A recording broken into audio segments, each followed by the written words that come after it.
Chapter 13, Complicated Abe. When we think of Abraham Lincoln, we think Honest Abe, black suit, white shirt, top hat, beard, the great emancipator, one of the best or at least most known and loved presidents in America's history. That's what we're taught. But Lincoln wasn't that simple. As I mentioned at the start of this journey, life rarely fits neatly into a box. People are complicated and selfish and contradictory. I mean, if there's anything we've learned from Thomas Jefferson, is that you can be anti-slavery and not anti-racist. You cannot see black people as people, but know that mistreating and enslaving them are bad for business, bad for your brand, bad for your opportunity. That's more in line of who Lincoln was. Gasp, I know. This would mean we'd have to perhaps rethink the whole Honest Abe thing. It wasn't that great of a nickname anyway. He wasn't even that great of a politician at first. Before he ever won, he lost. Got spanked in a Senate race in 1858 by a man named Stephen Douglas. Douglas was pro-slavery. Lincoln was fighting on behalf of the abolitionist movement because you can't win if you don't have an opposing view to debate, and the Free Soilers, the people who believed slavery should not continue to extend west. The two men debated, and Douglas, slick-tongued and sharp-suited, wiped the racist floor with Lincoln and won the election. But it wasn't a loss in vain. Though Lincoln was defeated, there was an obvious change in opinion in the country, a shift. Lincoln shifted with the shift and started to preach that slavery needed to end, but not because of the human horror. Because if labor was free, what exactly were poor white people expected to do to make money? If you weren't one of the wealthy white people who owned slaves, slavery didn't necessarily work in your favor. Lincoln was speaking out of three sides of his mouth. On one hand, he wanted slavery gone. Black people liked that. On another hand, he didn't think black people should necessarily have equal rights. Racists loved that.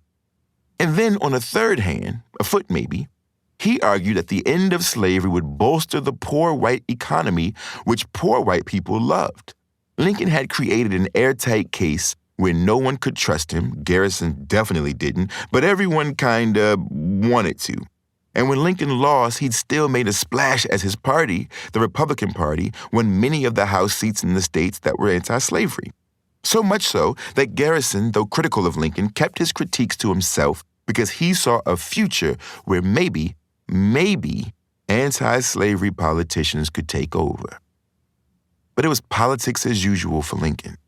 Because he had taken an anti-slavery approach against Stephen Douglas, the Republicans were labeled Black Republicans, which was the worst thing to be called, obviously. There were still racists in the North, still racists everywhere. And why would racists want to vote for the party in support of black people? So Lincoln changed his tune, or maybe he just sang the whole song while running for president. Lincoln was against black voting. Lincoln was against racial equality.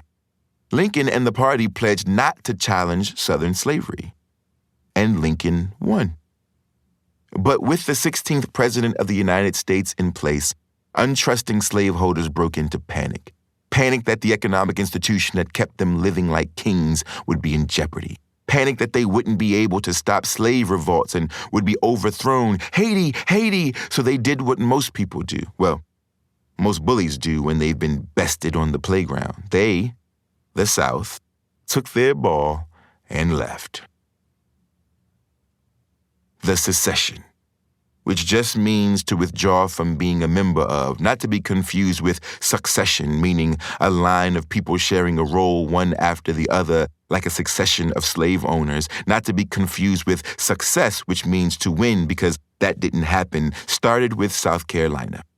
They left the Union, which means they were starting their own territory where they could make up their own rules and live their lives as racist as they wanted. Shortly thereafter, the rest of the South joined in on the disjoining. This was a big deal because to lose an entire region meant the other states lost that region's resources, all that land, those crops, those people, that wealth. But it happened, and the split-offs called themselves the Confederacy. They voted in their own president, Jefferson Davis, who had declared that black people should never and would never be equal to whites. There were now two governments, like rival gangs. And what have gangs always done when one gang feels their turf is being threatened? Fight! Welcome to the Civil War. The biggest change agent in the war was that slaves wanted to fight against their slave owners and therefore join Northern soldiers in battle. They wanted the chance to fight against the thing that had been beating them, raping them, killing them. So the first chance they got, they ran. They ran by the droves. They ran north to cross into the Union and join the Union Army. Anything for freedom. Then got sent back. Anything for slavery.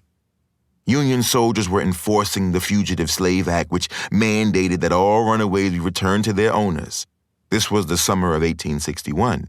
But by the summer of 1862, the Slave Act had been repealed and a bill passed that declared all Confederate-owned Africans who escaped to Union lines or who resided in territories occupied by the Union to be forever free of their servitude. And it was this bill that would morph into an even bolder bill by Lincoln just 5 days later. All persons held as slaves within any state under rebel control shall thenceforward, and forever be free. Just like that. Lincoln was labeled the Great Emancipator, but really, black people were emancipating themselves. By the end of 1863, 400,000 black people had escaped their plantations and found Union lines, meaning 400,000 black people found freedom, or at least the potential for it. Because let's not pretend that life in the North, life across Union lines, was immediately sweet. It wasn't some bastion of peace and acceptance. The Union believed most of the same hype about black people as the Confederacy. The only difference was they'd pushed past owning them a little sooner. But their feelings toward black people, that they were lazy and savage and blah, blah, blah, were the same. On top of that, there were many black people who feared that freedom would be nothing without land. What good was it to be free if they had nowhere to go and no way to build a life for themselves? And what about voting? These were a couple of the questions at hand, a few of the issues Lincoln was trying to work through. What he was comfortable with, however, was the way black people praised him. They'd run up to him in the street, drop to their knees and kiss his hands, and when the Civil War finally ended in April 1865, on the 11th day of that same month, Lincoln delivered his plans for Reconstruction. And in that plan, he said what no president had ever said before him, that blacks, the intelligent ones, should have the right to vote. No wonder 3 days later, he was shot in the back of the head.